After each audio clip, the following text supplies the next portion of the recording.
ओम नमो भगवते वासुदेवाय। अधिक मास महात्म्य में 29वां अध्याय। पुण्यशील और सुशील बोले, हे कदर्य, गोलोक को चलिए, देर क्यों कर रहे हो? तुमने विशेष रूप से भगवान पुरुषोत्तम का सामीप्य पाया है।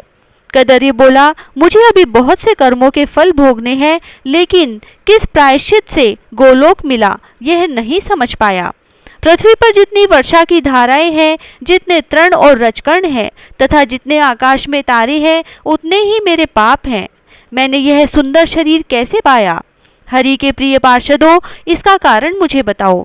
श्री नारायण बोले, कदर्य की ऐसी वाणी सुनकर हरि के दूत बोले, अहो हे देव, क्या तुमने यह पद पाने का महान साधन नहीं जाना? हे प्रभो, पुरुषोत्तम मास विष्णु का प्रिय और महापवित्र है। इसमें तुमने देव दुर्लभ तप किया है। हे महाराज, वन में वानर शरीर से अनजाने और मुख रोग के कारण न खाने से तुम्हारा निराहार व्रत हो गया।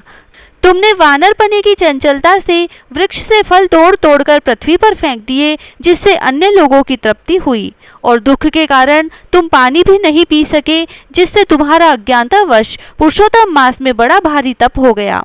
हे अनघ, तुम्हारे द्वारा फलों के गिराए जाने से परोपकार हो गया।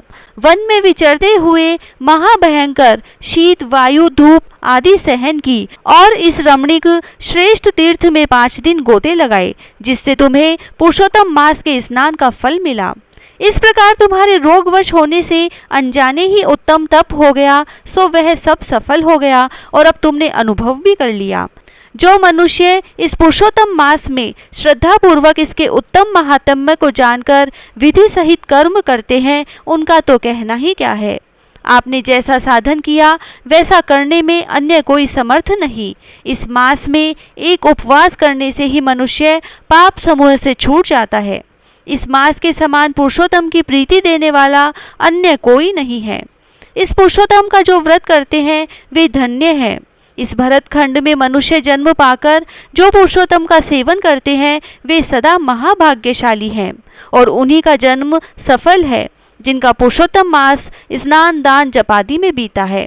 पुरुषोत्तम मास में दान, पितृ कार्य और अनेक प्रकार के तप करने से ये सब अन्य मासों की अपेक्षा करोड़ गुना फलदायक होते हैं।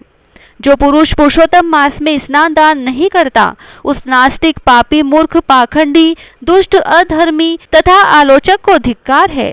श्री नारायण बोले, पुण्यशील और सुशील द्वारा कदर्य ब्राह्मण अपने पूर्व वृत्तांत को सुनकर पुलकित हो आश्चर्य में पड़ गया।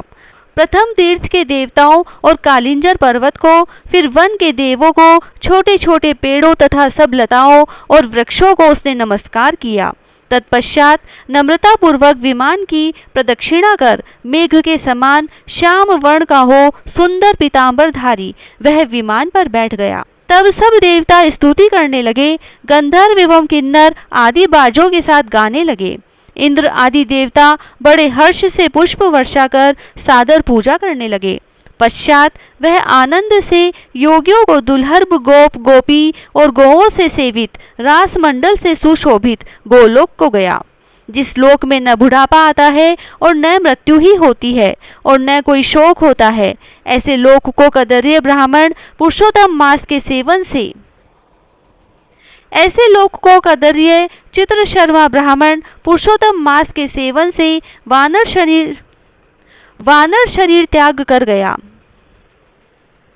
पुरुषोत्तम मास के सेवन से वानर शरीर को त्याग कर गया, जहाँ 2 भुजाधारी मुरलीधर पुरुषोत्तम के दर्शन करके आनंदित हो गया। श्री नारायण बोले, इस आश्चर्यमय दृश्य को देखकर सब देवता चकित हो गए और पुरुषोत्तम की प्रशंसा करते हुए अपने अपने स्थान को चले गए। नारद जी बोले, हे तपोधन, आपने ये प्रातः काल के कर्म बताए, अब दिन के पिछले भाग में क्या कर्म करने चाहिए?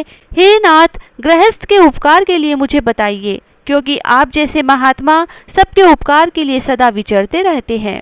श्री नारायण बोले, प्रातः काल का कर्म विधि पूर्वक समाप्त करके फिर मध्याह्न काल की संध्या करके अग्नि को आहुति देकर अनुचरों सहित अल्प भोजन कर बैठ जाएं। भोजन कर तकिया आदि सहित कोमल शैया पर सोवें। गृहस्थी पुरुष सदैव भली प्रकार से गृहस्थ के कर्मों को करे। हिंसा नहीं करनी चाहिए, सत्य बोलना, सब प्राणियों की रक्षा और दया करना, यह सब गृहस्थियों के लिए धर्म कहे गए हैं। 29वां अध्याय समाप्त। जय श्री राधे।